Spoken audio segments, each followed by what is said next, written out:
Hello student, welcome to my YouTube channel. आज हम लोग नर जनन तंत्र के बारे में डिस्कस करेंगे। क्या होता है नर जनन तंत्र? तो जनन कोशिका यानी शुक्राणुओं का उत्पादन करने वाले अंग तथा शुक्राणुओं को निषेचित स्थान तक पहुंचाने वाले अंग संयुक्त रूप से नर जनन तंत्र कहलाते हैं। अब नर जनन तंत्र के कुछ भाग हैं, जैसे वृषण है। अब वृषण जो है, वृषण में शुक्राणुओं का उत्पादन होता है, यानी शुक्राणुओं का निर्माण कहाँ होता है? वृषण में। और ये शुक्राणु का निर्माण वृषण में होता है और वृषण टेस्टोस्टेरोन हार्मोन का भी उत्पादन करता है। ये टेस्टोस्टेरोन हार्मोन लड़के को 12 वर्ष की उम्र में स्रावित होने लगता है, जिससे उनके द्वितीयक लक्षण यानी दाढ़ी मूंछ आ जाना, कांख में बाल आ जाना, गला भारी हो जाना या दोनों जांघों के बीच में बाल आ जाना, या लड़का जो है लड़कियों के प्रति आकर्षित होने लगता है, तो उस अवस्था को कहते हैं कि टेस्टोस्टेरोन हार्मोन स्रावित होने लगता है। और उस अवस्था को कहते हैं प्यूबर्टी अवस्था कहते हैं, या यौवना आरंभ अवस्था कहते हैं। तो यौवना आरंभ या प्यूबर्टी अवस्था कब होता है? 12 से 12 वर्ष में। लड़कियों को 13-14 वर्ष में आरंभ हो जाता है। उसमें जो है प्यूबर्टी जो है क्या होता है, यानी उसमें जो है उसमें भी आवाज़ क्या होगा? 12 वर्ष के बाद पतली होने लगती है। स्तन है, उसमें उभार आ जाता है। स्तनार्घ उनके जो है गहरा रंग होने लगता है। त्वचा जो है तेलीय हो जाता है। तो इस तरह के जो है हार्मोन स्रावित होने के कारण होता है, यानी टेस्टोस्टेरोन हार्मोन स्रावित होने के कारण उनके जो द्वितीय लक्षण है वो दिखाई देने लगता है। प्रथम जो लक्षण है, प्रथम कैरेक्टर, वो क्या है कि अगर कोई नर है, कोई अगर पुरुष है, तो उसकी पहचान सबसे पहले कि वृषण है या नहीं। नर के वृषकोश में 2 वृषण होते हैं। इस वृषण में शुक्राणुओं का निर्माण होता है। अब ये शुक्राणु जो है, शुक्राणु का जीवन काल 20 मिनट का होता है। और ये 2 वृषण होते हैं। दोनों वृषण से क्या निकलता है? शुक्राणु निकलता है।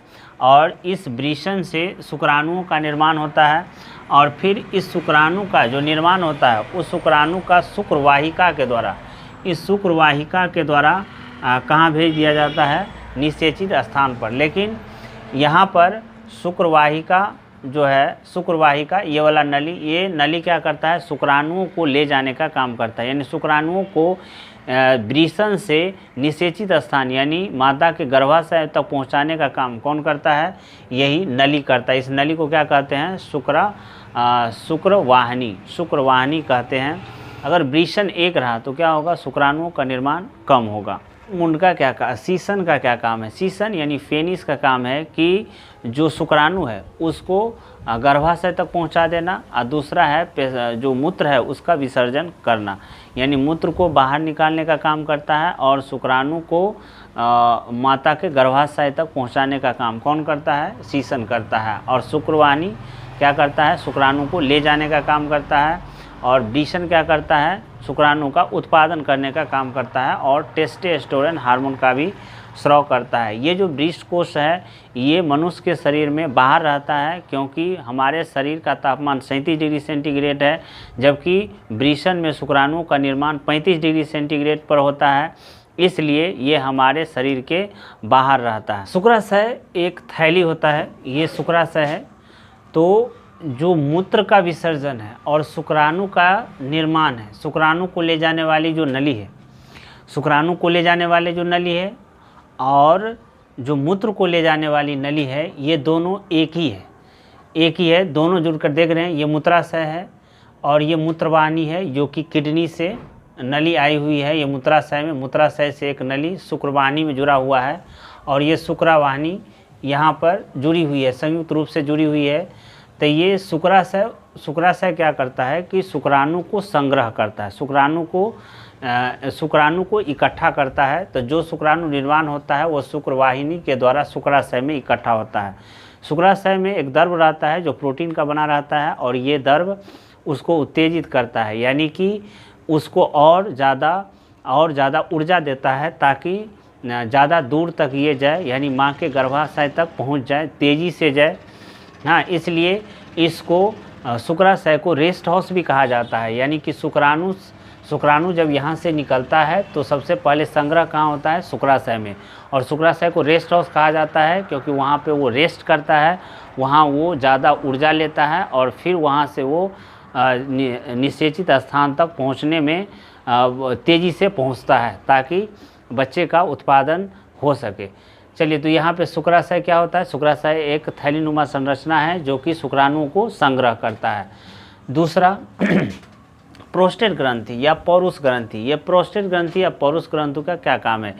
ये क्या काम है कि जब दोनों नली एक ही साथ जुड़ा हुआ है तो यहाँ से शुक्राणु भी आएगा, मूत्र भी आएगा, तो दोनों क्या हो जाएगा? मिल जाएगा। इसीलिए उसको रोकने का काम करता है। जब यहाँ पे शुक्राणु आते रहता है तब ये मूत्र को रोक देता है, या जब मूत्र आते रहता है तो शुक्राणु को रोक देता है। ये दोनों इसको रोकने का काम करता है। ये इसमें एक उजला पदार्थ रहता है, दूधिया पदार्थ जो कि क्या करता है?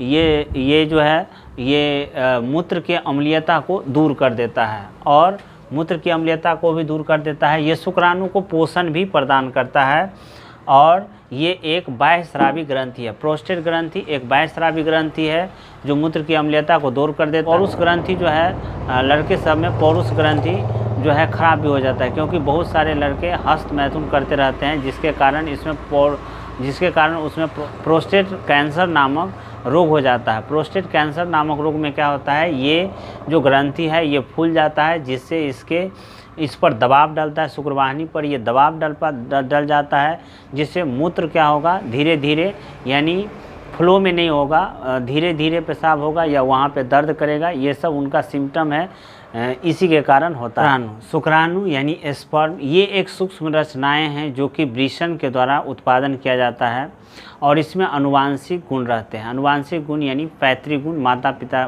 पिता के गुण उसमें मौजूद रहते हैं। ये गतिशील होते हैं। अंडाणु क्या होते हैं? गतिहीन होते हैं। ये गतिशील होते हैं क्योंकि इसमें पूँछ होता है ताकि क्या हो जाए? गर्भाशय। इसका जीवन काल 20 मिनट का होता है और इसमें एक शीर्ष होते हैं और एक पूँछ होते हैं। एक लंबी पूँछ होती है क्योंकि जो मादा जनन कोशिका की ओर तैरने में सहायता करती है। अब देखिए नसबंदी क्या होता है? नसबंदी क्या होता है? जो मानव शरीर में जो नर में जो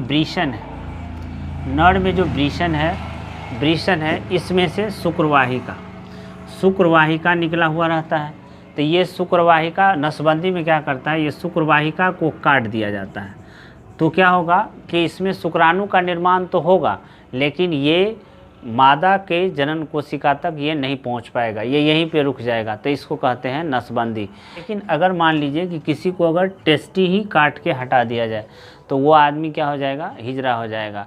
इसमें जो द्वितीय लक्षण है, जो दाढ़ी मूंछ, वो तो अभी निकल गया है, लेकिन क्या होगा कि जो वृषण है वो नहीं होगा तो उसका लड़कियों के प्रति आकर्षण भी ख़त्म हो जाएगा और प्लस क्या होगा? वो जो है बच्चे का जनन नहीं कर सकते हैं।